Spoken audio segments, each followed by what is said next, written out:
Selamat sore. Perkenalkan, perkenalkan nama saya Melisa Angel Batu dengan NIM B1B1230085 dari Prodi Ilmu Pemerintahan Fakultas Hukum.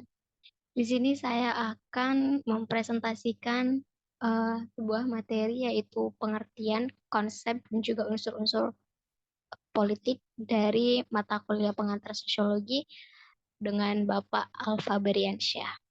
Langsung saja ke materi yang pertama, yaitu pengertian politik.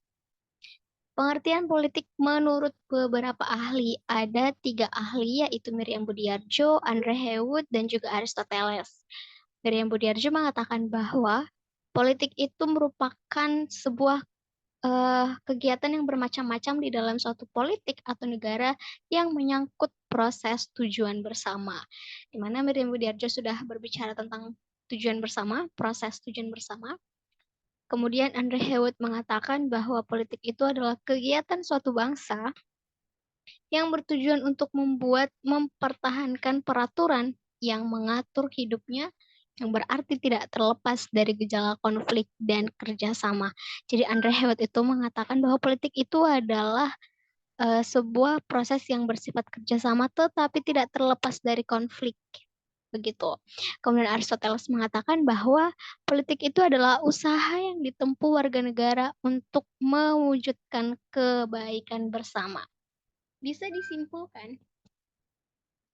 disimpulkan bahwa pengertian politik itu adalah usaha yang ditempuh warga negara untuk mewujudkan kebaikan bersama. Di mana politik adalah hal yang berkaitan dengan penyelenggaraan publik pemerintah dan negara. Politik adalah segala sesuatu tentang proses perumusan dan juga pelaksanaan kebijakan publik pemerintahan. Jadi, pengertian politik secara umum itu merupakan usaha yang ditempuh untuk mewujudkan kebaikan dan juga mewujudkan tujuan bersama. Kita lanjutkan ke materi yang selanjutnya, yaitu konsep-konsep politik. Di sini ada beberapa konsep politik, yaitu menurut pandangan klasik, kekuasaan, kelembagaan, dan juga konflik. Kita bahas satu persatu. Yang pertama adalah pandangan klasik. Ini ada seorang ahli yang bernama Aristoteles mengatakan bahwa konsep politik menurut pandangan klasik itu merupakan makhluk. Jadi manusia itu merupakan makhluk politik dan sudah menjadi hakikat manusia untuk hidup dalam politik. Hanya dalam politik manusia dapat memperoleh sifat moral yang paling tinggi. Karena di sanalah urusan yang berkaitan dengan seluruh masyarakat dibicarakan dan diperdebatkan. Dan tindakan untuk mewujudkan kebaikan bersama akan diambil. Lagi-lagi kebaikan bersama dibahas dan disinggung dalam setiap konsep, pengertian, dan ruang lingkup politik. Bisa disimpulkan bahwa Aristoteles itu mengatakan bahwa konsep politik itu menurut pandangan klasik adalah usaha yang ditempuh warga negara untuk membicarakan dan mewujudkan kebaikan bersama. Jadi politik itu tidak lepas hanya untuk kebaikan bersama. Kemudian kekuasaan. Seorang tokoh mengatakan, yaitu Robson, merumuskan bahwa ilmu politik sebagai ilmu yang memusatkan perhatian pada perjuangan untuk memperoleh dan mempertahankan kekuasaan, melaksanakan kekuasaan, mempengaruhi pihak lain ataupun menentang pelaksanaan kekuasaan. Jadi dalam konsep politik kekuasaan ini yang bisa dikatakan bahwa keywordnya itu adalah mempengaruhi orang lain. Jadi kekuasaan itu usaha dari seorang pemerintah untuk menguasai, mempengaruhi orang lain, baik itu individu, kelompok, atau masyarakat di luar sana untuk dapat ia pertahankan kekuasaannya, supaya ia bisa memegang kekuasaannya, supaya ia bisa mendapatkan kekuasaannya, lalu menjalankan serta mempertahankan. Jadi kekuasaan ini tidak lepas dari interaksi sosial ataupun hubungan sosial. Karena tidak tidak mungkin individu ataupun kelompok itu melakukan memperoleh kekuasaan tanpa adanya proses sosialisasi, interaksi sosial maupun hubungan sosial dengan makhluk individu ataupun kelompok lainnya. Jadi bisa disimpulkan bahwa kekuasaan itu, konsep politik menurut kekuasaan itu adalah segala kegiatan yang diarahkan untuk mencari dan mempertahankan kekuasaan dalam masyarakat. Kemudian yang ketiga adalah kelembagaan. Seorang ahli, Max Weber, mengatakan persaingan untuk membagi kekuasaan atau persaingan untuk mempengaruhi pembagian kekuasaan antar negara maupun antar kelompok di dalam suatu negara. Dia juga mengatakan bahwa negara merupakan suatu struktur administrasi atau organisasi yang konkret, yang nyata, dan membatasi pengertian negara semata-mata sebagai paksaan fisik yang digunakan untuk memaksakan ketaatan. Jadi, politik adalah segala hal yang berkaitan dengan penyelenggaraan negara dan pemerintahan. Kalau lembaga ini lebih mengarah kepada pembagian kekuasaan tersebut. Kelembagaan ini lebih mengarah kepada persaingan untuk mempengaruhi pembagian kekuasaan yang sudah dibahas tadi, gitu. Jadi, ia merumuskan bahwa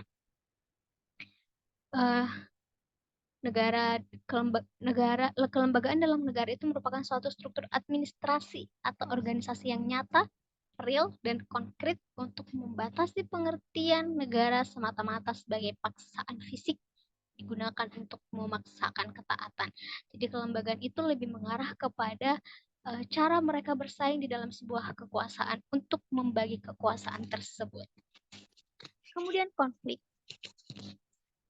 Jelas konflik itu akan berbicara mengenai perbedaan pendapat, perdebatan, persaingan, atau upaya mendapatkan atau mempertahankan nilai-nilai tersebut. Menurut pandangan konflik, pada dasarnya politik adalah konflik. Sebab konflik merupakan gejala yang serba hadir dalam masyarakat termasuk dalam proses politik. Kita tidak bisa menghindari konflik dalam kehidupan bermasyarakat, terutama dalam kehidupan birokrasi. Di dalam masyarakat, konflik itu sudah menjadi aksesoris masyarakat ya, apalagi birokrasi. Di dalam birokrasi itu terdapat konflik, yaitu konflik untuk memperdebatkan hal-hal yang penting, yaitu konflik dalam rangka mencari atau mempertahankan sumber-sumber yang dianggap penting, begitu. Kalau konflik di dalam birokrasi, tentu mereka melakukan perbedaan argumen, mungkin saja persaingan, perdebatan, dan juga mempertahankan nilai-nilai yang disebut konflik itu untuk sumber-sumber yang dianggap penting. Sementara dalam masyarakat, terjadi beberapa konflik itu bisa saja bersumber dari hal-hal yang mungkin dianggap sepele sampai ke hal-hal yang dianggap serius. Kemudian kita melanjutkan materi ke unsur-unsur politik.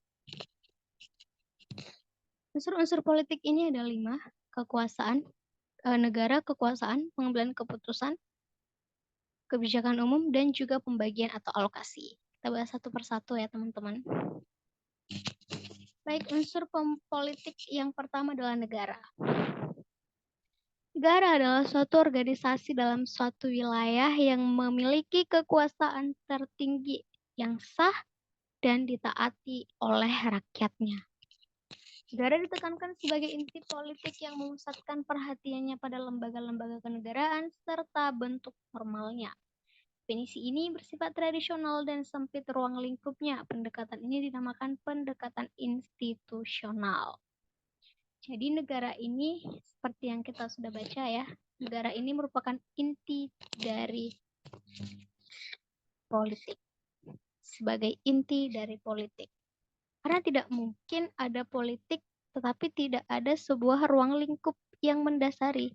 Tidak ada sebuah ruang lingkup yang menjadi ruang mereka mendiskusikan sebuah tujuan bersama tersebut, karena tidak mungkin.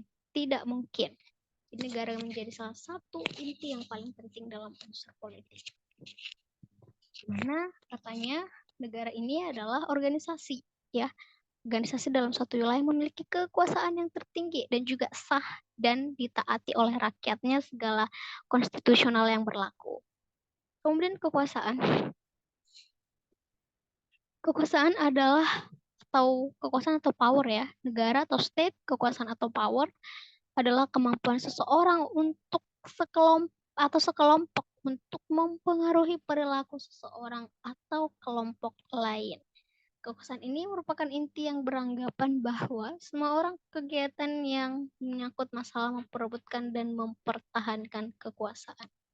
Jadi kekuasaan ini diartikan usaha untuk mempengaruhi orang lain, usaha untuk mempengaruhi individu, kelompok, untuk bisa memperoleh kekuasaan, mendapatkan kekuasaan, memperebutkan kekuasaan, mempertahankan serta menjalankan kekuasaan tersebut. Lagi-lagi kekuasaan ini tidak lepas dari yang namanya interaksi sosial. Karena tidak mungkin mereka mendapatkan kekuasaan tersebut tanpa melalui interaksi dengan masyarakat ataupun rakyat yang lain. Masyarakat dalam suatu negara tidak mungkin. Bagaimana cara mereka bisa memperoleh kekuasaan sementara mereka tidak menjalin hubungan dengan baik terhadap masyarakat. Jadi yang namanya kekuasaan itu walaupun mereka ingin memperebutkan, mempertahankan tetap harus berdasarkan hubungan sosial. Kemudian pengambilan keputusan. Pengambilan keputusan atau decision making ya. Keputusan dengan decision making itu berbeda ya teman-teman. Bahwa keputusan itu adalah hasil dari membuat pilihan di antara beberapa alternatif.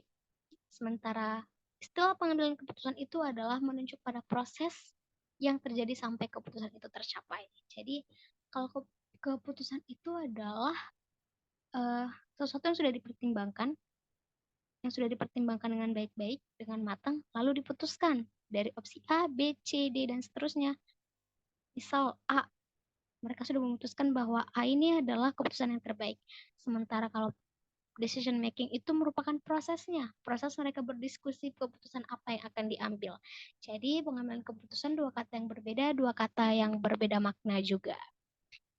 Lanjut ke yang selanjutnya, kebijakan umum atau public policy ya. Kebijakan atau polisi adalah suatu kumpulan keputusan yang diambil oleh seseorang pelaku atau kelompok politik dalam usaha memilih tujuan dan cara untuk mencapai tujuan tersebut. Nah, pada prinsipnya, pihak yang membuat kebijakan-kebijakan itu mempunyai kekuasaan untuk melaksanakannya. Betul, karena tidak mungkin yang tidak memiliki kekuasaan itu bisa membuat sebuah kebijakan umum. Itu tidak mungkin. Bagaimanapun,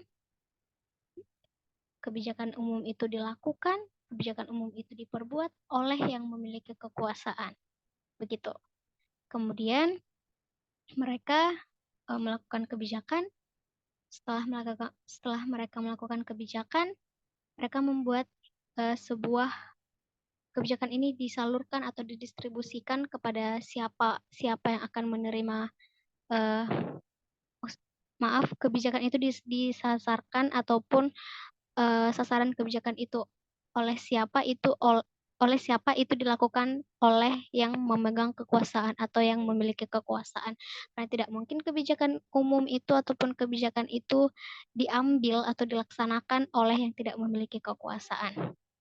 Kemudian pembagian distribution atau allocation, bahwa pembagian atau alokasi ini adalah penjatahan nilai-nilai dalam masyarakat. Penjatahan nilai-nilai dalam masyarakat. Nah, para sarjana menekankan pembagian atau alokasi beranggapan bahwa politik tidak lain dan tidak bukan adalah membagikan dan mengalokasikan nilai-nilai secara mengikat. Yang ditekankan oleh mereka adalah pembagian ini sering tidak merata dan menyebabkan konflik. Masalah tidak meratanya pembagian nilai-nilai ini perlu diteliti dalam hubungannya dengan kekuasaan dan kebijakan pemerintah. Pembagian atau alokasi ini kita bisa lihat, kita bisa definisikan bahwa di akhir itu dikatakan Masalah tidak meratanya pembagian nilai ini perlu diteliti dalam hubungan kekuasaan dan kebijakan pemerintah. Jadi seringkali kebijakan pemerintah itu mengenai pembagian atau alokasi ini tidak tepat sasaran, teman-teman. Tidak sesuai dengan yang dianggarkan dan tidak sesuai yang diharapkan oleh masyarakat. Ya, seperti yang kita lihat di negara kita sendiri ya, banyak sekali kebijakan-kebijakan pemerintah yang menyatakan A, B, C, D, E, tetapi tidak sesuai dengan yang diharapkan pemerintah dan tidak tepat sasaran, akibatnya menyebabkan konflik. Begitu juga dengan kekuasaan dan juga birokrasi. Ada ketidakmerataan pembagian kekuasaan tersebut. Mungkin teman-teman bisa analisa sendiri pembagian ataupun eh, pembagian kekuasaan ataupun alokasi itu negara kita yang sudah tidak merata dalam hal birokrasi ya. Dalam tanda kutip birokrasi itu jika kita analisa, kita perhatikan itu sudah tidak merata lagi. Jadi kadang menyebabkan konflik, baik itu di bidang pemerintahan maupun di bidang masyarakat sosial. Baiklah teman-teman, mungkin itu yang bisa saya jelaskan mengenai materi, yaitu pengertian, konsep, dan juga unsur-unsur politik. Mulai dari pengertiannya, ada beberapa ahli lalu tadi disimpulkan konsep-konsep politik menurut ada klasik, kekuasaan, kelembagaan, dan konflik itu jelas berbeda ya teman-teman, tapi saling mengikat satu sama lain. Kemudian ada juga unsur-unsur politik, ada 5. Mereka ini kelima unsur politik ini juga sangat mengikat karena tidak mungkin ada negara tetapi tidak ada kekuasaan. Tidak mungkin ada kekuasaan tetapi tidak ada negara. Begitu juga dengan pengambilan keputusan, kebijakan umum, dan pembagian ataupun alokasi. Baiklah teman-teman, semoga bermanfaat materi yang bisa saya presentasikan pada hari ini. Akhir kata, saya ucapkan terima kasih. Mohon maaf jika terdapat kesalahan ataupun penjelasan materi yang kurang tepat. Akhir kata saya ucapkan sekian dan terima kasih.